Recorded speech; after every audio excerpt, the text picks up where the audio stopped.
Well, I think the main tactic that I developed was a, a fearlessness. I think just being fearless, being not afraid to approach people that I thought that could you know help my career or that I could help their career. We could be mutually beneficial to each other. I mean, just that's probably the biggest thing. I've learned a bunch of stuff technically, and I've learned a lot of things logistically about like how things work. But I would think that the one thing that really just goes and just kind of meshes those two realms together is just having a fearlessness and having a confidence in your art and in what you create. If you know that what you've created is authentic to who you are as an artist, whether you're performing it, whether you're engineering it, whether you're on the production team, and just be fearless and confident about your work. I mean, there's been some situations that I was fearless and I went and spoke to people that probably should have like had me like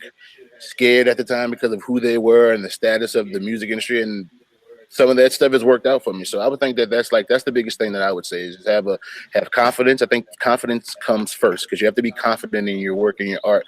Then once you have that confidence, then you can go to that fearless level where you know your stuff is good. You can approach anybody and talk about it, and I mean opportunities come when you have that.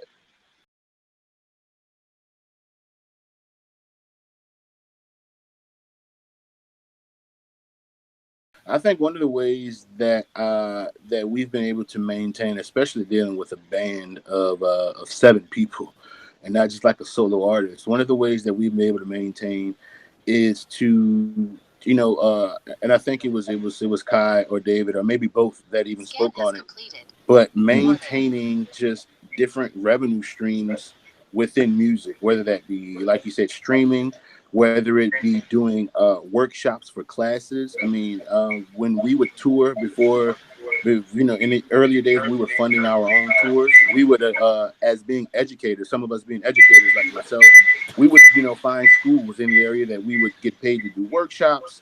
We'd find little restaurants and coffee shops, like David mentioned, to just kind of supplement some of that gas money or something, and just exploring just different revenue streams. I think is something that has really helped us along the way, not only financially, but I think from a marketing standpoint, because we did, some gigs that were out of the ordinary. We got some out of the ordinary folks that saw us and recognized us, and that opened up a whole nother door of opportunity. So yeah, I would say exploring different revenue streams.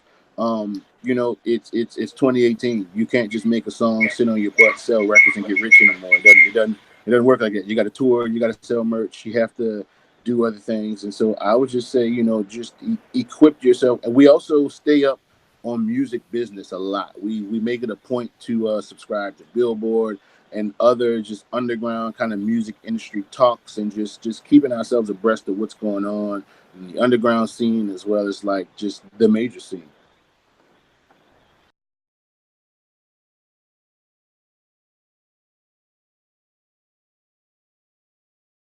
I think the advice that I would have liked to hear as a younger musician was to be patient, and be as my grandmother would say, long suffering, which means be able to withstand like a lot of stuff that comes your way, be able to have tough skin, be able to, going back to that piece about being confident in your art. All of that leads to this. I mean, just be able to be able to just take on what's coming at you. I mean, because I mean it's not going to happen overnight. I mean, a lot of things that are happening with the band that I work with appear to a lot of people on the outside to have happened overnight, but it definitely has not been. And so I would just say, be patient, be patient. Whatever you're working towards is not going to happen just at the flick of an eye in this industry. We're in an industry that does a very good job of making it appear that it's easy and quick for things to happen. But yeah, it's normally not that. And so I would just tell myself and any other younger musician to be patient, take your time, be intentional in what you do. Every step that you make, let it be intentional. And yeah, patience is a virtue.